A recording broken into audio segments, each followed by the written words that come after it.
Welcome sa Philippine Island Weather Update. Lagi ninyong kasama sa Balitang Panahon ngayon.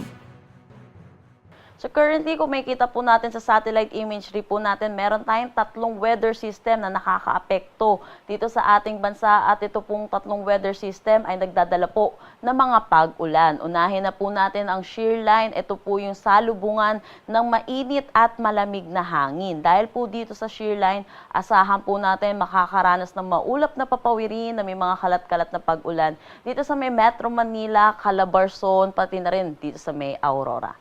Samantala, pangalawang weather system natin ay itong Intertropical Convergence Zone or ITCZ na patuloy na nakakaapekto dito sa may Palawan, Visayas at Mindanao. Dahil po dito asahan natin makakaranas ng maulap na papawirin na may mga kalat-kalat na pag-ulan din dito sa may Palawan, kabuuan ng Visayas, Northern Mindanao, Caraga at ilang bahagi po ng Bicol Region.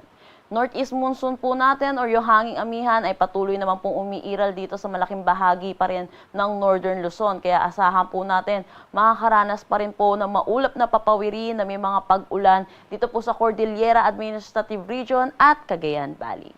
Sa ngayon po, wala naman tayong minomonitor na anumang bagyo or low pressure area sa loob at labas ng ating Philippine Area of Responsibility.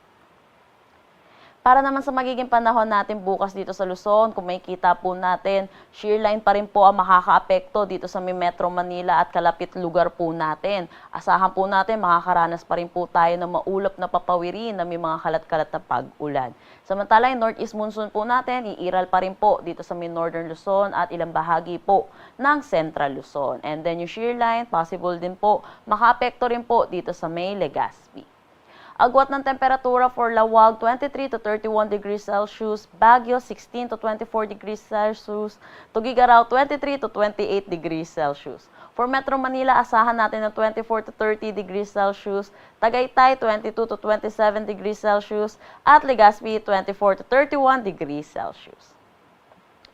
Para naman dito sa may Visayas, Mindanao at Palawan, patuloy po makakaranas pa rin po dito sa may Palawan natin ng maulap na papawirin na may mga kalat-kalat na pag-ulan. Dulot pa rin po ito ng Intertropical Convergence Zone. And asahan po natin, eastern section pa rin po ng Visayas at Mindanao, makakaranas pa rin sila ng maulap na papawirin na may mga kalat-kalat na pag-ulan. Pero kung makikita natin, malaking bahagi naman po ng Visayas at Mindanao ang makakaranas ng improving weather at ito po ay asahan pa rin natin, makakaranas din sila ng mga localized thunderstorm pagdating sa hapon at sa gabi.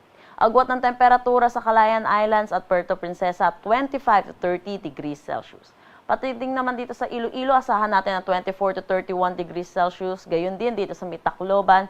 Sa Cagayan de Oro, 24 to 31 degrees Celsius.